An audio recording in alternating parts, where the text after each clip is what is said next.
পাকিস্তানের খান সেনাদের অত্যাচার আর ক্ষমতা প্রদর্শনের স্পর্ধাকে চুরমার করে ৭১-এ স্বাধীন হয় বাংলাদেশ।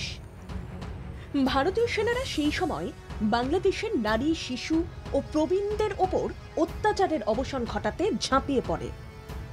১৯৭১ সালে বাংলাদেশের মুক্তিযুদ্ধে বড় অবদান ছিল ভারতীয় সেনার।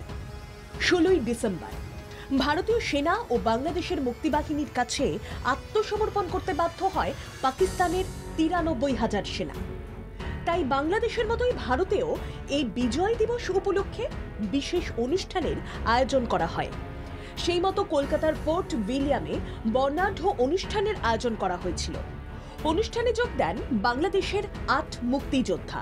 ভারতীয় সেনাদের গৌরবময় লড়াই ও বিজয়ের অতীত কথা উঠে আসে এই অনুষ্ঠানে। সম্প্রতি বাংলাদেশে অস্থিরতা বেড়েছে, শোনা যাচ্ছে ভারত বিরোধিতার সুর। জামাত ও বিএনপি এই ভারত বিরোধিতায় মদত দিচ্ছে বলে অভিযোগ উঠছে, কিন্তু বাংলাদেশের মুক্তিযোদ্ধারা সে কথা কিছুতেই মানতে নারাজ। তাঁদের মতে সংখ্যাগরিষ্ঠ বাংলাদেশের জনগণ ভারতের সঙ্গে সুসম্পর্ক চায়। কিছু রাজনৈতিক ব্যক্তিত্বরা সস্তার জনপ্রিয়তা পেতে ভারত বিরোধী নানা ইস্যু তৈরি করতে চায়। তবে সবকিছু ছাপিয়ে দুদেশের সম্পর্ক যুগ যুগ ধরে বজায় থাকবে, সুসম্পর্কের পরম্পরা রক্ষা করার অঙ্গীকারও করেন মুক্তিযোদ্ধারা।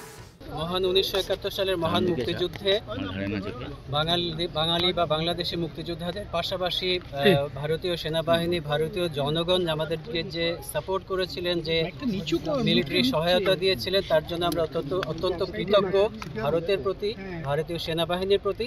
এবং যে বন্ধুত্ব রচিত হয়েছে সেই তখন থেকেই আমরা নিশ্চিত এই বন্ধুত্বটা আজীবন চলবে, পৃথিবী যতদিন থাকবে। আলাদা দেশ হিসেবে বাংলাদেশ গড়ে ওঠা, সে দেশের বিকাশে নয়াদিল্লির বন্ধুত্বের হাত বাড়িয়ে দেওয়ার সোনালী অতীতের কথাও উঠে আসে তাঁদের স্মৃতিমেদুর সংগ্রামের কথায়। মুষ্টিমেয় কিছু স্বার্থান্বেষী মানুষ দুদেশের সুসম্পর্কে ছায়া ফেলার চেষ্টা করলেও তাঁরা সফল হবেন না। কঠিন সংগ্রামের মাধ্যমে যে স্বাধীনতা বাংলাদেশ অর্জন করেছিল তা অক্ষুণ্ণ রাখার প্রয়াস জারি থাকবে বলেও মুক্তিযোদ্ধারা স্পষ্ট করেন। রাজনীতির জন্য যারা বাঙালি জাতিসত্তার শিকড়ে আঘাত করতে চাইছে, তাদের যে আগামী দিনে বাংলাদেশের দাপট থাকবে না তাও পরিষ্কার করে দেন বাংলাদেশের মুক্তিযোদ্ধারা। রাজনীতির নেতারা লোকজনের মন জয় করার জন্য বিভিন্ন কথা বলে, এটা আসলে পাবলিকের কথা না। সাধারণ মানুষ এই সমস্ত না, সাধারণ মানুষ সবসময় ভ্রাতৃত্ব বন্ধনের সাথেই থাকতে চায়।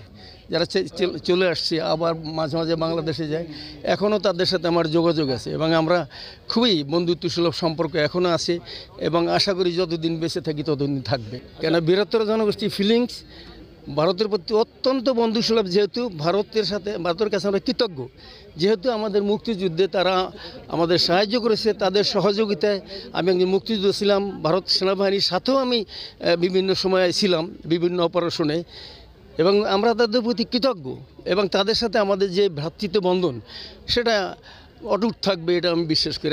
স্বাধীন দেশ করার ক্ষেত্রে ভারত সরকারের অবদান, নিখাদ ভালোবাসা আর ভারতীয়দের আতিথেয়তায় তাঁরা মুগ্ধ।